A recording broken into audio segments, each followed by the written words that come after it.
America के Texas में एक ऐसा बदलाव देखने को मिल रहा है जो सिर्फ इमिग्रेशन की कहानी नहीं है, बल्कि ये दिखाता है कि स्किल्ड वर्कर्स किसी इलाके की इकोनॉमी को कितना बदल सकते हैं।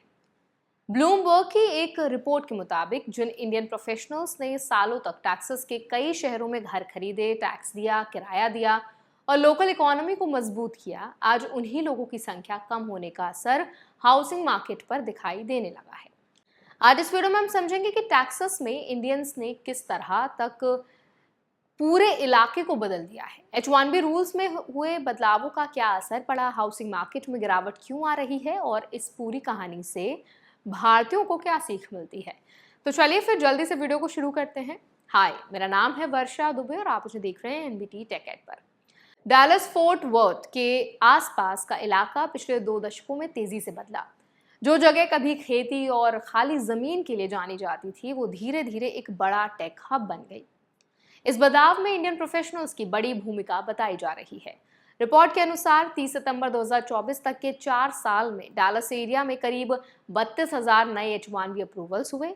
ये संख्या Silicon Valley, Seattle, San Francisco और वॉशिंगटन DC जैसे बड़े टेक सेंटर से भी ज्यादा बताई गई है। टैक्सास में इंडियन कम्युनिटी भी तेजी से बढ़ी। रिपोर्ट के मुताबिक टैक्सास में करीब 5.4 लाख से ज्यादा इंडियन रेजिडेंट्स हैं। कोलिन काउंटी में इंडियंस की सबसे बड़ी आबादी है, जबकि पूरे डैलस फोर्ट वर्थ एरिया में करीब 2.35 लाख इंडियन अमेरिकन रहते हैं। फ्रिस्को, प्रॉस्पर और सेलेना जैसे इलाकों में इंडियन फैमिलीज की मौजूदगी इतनी बढ़ गई है कि कई लोग इन जगहों को मजाक में डैलसपुरम कहने लगे हैं। ब्लूमबर्ग की रिपोर्ट के अनुसार बिल्डर्स ने बायर्स की जरूरतों को देखते हुए होम्स में पूजा रूम्स और स्पाइस किचन जैसी चीजों भी शामिल करनी शुरू कर दी हैं। एक बिल्डर ट्रेडिशन होम के मुताबिक एक समय ऐसा था जब उसके 70% बायर्स साउथ एशियन बैकग्राउंड से आते थे, यानी हाउसिंग मार्केट की ग्रोथ में इंडियन बायर्स की बड़ी भूमिका थी। लेकिन अब तस्वीर बदलती दिखाई दे रही है। रिपोर्ट के मुताबिक फेडरल लेवल पर H-1B रूल्स को लेकर कई बदलाव हुए। डोनाल्ड ट्रंप की सितंबर 2025 के प्रोक्लेमेशन के बाद नए H-1B पिटिशंस पर $1 लाख फी लागू की गई। इसके अलावा फरवरी 2026 से सैलरी बेस्ड सिलेक्शन सिस्टम लागू हुआ। रिपोर्ट का दावा है कि इसके बाद फाइनेंशियल ईयर 2027 के लिए H-1B रजिस्ट्रेशंस में 38.5% की गिरावट देखने को मिली, क्योंकि कई इंडियन IT कंपनीज पहले की तरह एप्लीकेशंस नहीं कर रही हैं।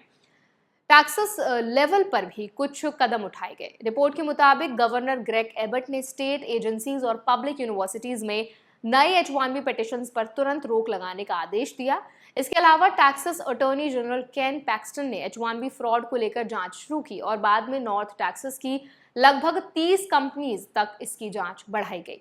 अब इसका असर हाउसिंग मार्केट में दिखने लगा है। ब्लूमबर्ग की रिपोर्ट के अनुसार कोलिन काउंटी के नॉर्दर्न सबर्ब्स में घरों की कीमतें एक साल में करीब 9% तक गिर गई हैं। ये गिरावट पूरे डैलस फोर्ट वर्थ एरिया की औसत गिरावट से दोगुनी से भी ज्यादा बताई गई है। ट्रेडिशन होम्स में साउथ एशियन बायर्स की हिस्सेदारी 70% से घटकर 30% से भी नीचे आ गई और कंपनी के पास 125 लग्जरी होम्स का बैकलॉग जमा हो गया। कम H-1B अप्रूवल्स का सीधा असर हाउसिंग डिमांड पर पड़ा। जिन लोगों के आने से नए घर बिकते थे, वही लोग अब कम संख्या में आ रहे हैं। इसके साथ AI सेक्टर में ले ऑफ ने भी मार्केट पर एक्स्ट्रा प्रेशर डाला है। इस पूरी कहानी का एक और पहलू भी सामने आया। रिपोर्ट में कुछ ऐसे मामलों का जिक्र किया गया है जहां इंडियंस को रेशियल कमेंट्स और विरोध का सामना करना पड़ा। इरविंग में 2025 के दौरान कुछ लोगों ने H-1B होल्डर्स के खिलाफ प्रोटेस्ट किया। फ्रिस्को की मीटिंग्स में भी कुछ लोगों ने इंडियंस के खिलाफ बयान दिए। रिपोर्ट के अनुसार ऐसे वीडियोस और कमेंट्स सोशल मीडिया पर भी फैलते रहे, जिससे कई लोगों के बीच अनसेफ्टी की भावना बढ़ी है। ब्लूमबर्ग की रिपोर्ट में प्रिया नारायण स्वामी नाम की एक महिला की कहानी भी साझा की गई। उनके पति आनंद, जो H-1B वर्कर थे, नौकरी जाने के बाद मुश्किल हालात से गुजरे। रिपोर्ट के मुताबिक बाद में उनकी मृत्यु हो गई। प्रिया का डिपेंडेंट वीजा स्टेटस भी बदल गया और वो अमेरिका में काम नहीं कर सकती थी। आखिरकार उन्हें अपने बच्चों के साथ इंडिया लौटना पड़ा। रिपोर्ट के अनुसार घर फोरक्लोजर में चला गया। तो अब इस पूरी कहानी पर आप क्या राय रखते हैं? आपका क्या कहना है इस पूरे अपडेट पर? आपका क्या फीडबैक है? कमेंट्स में शेयर जरूर करें। ऐसे और वीडियोस के लिए हमारे चैनल NBT टेक एड को भी जरूर सब्सक्राइब करें।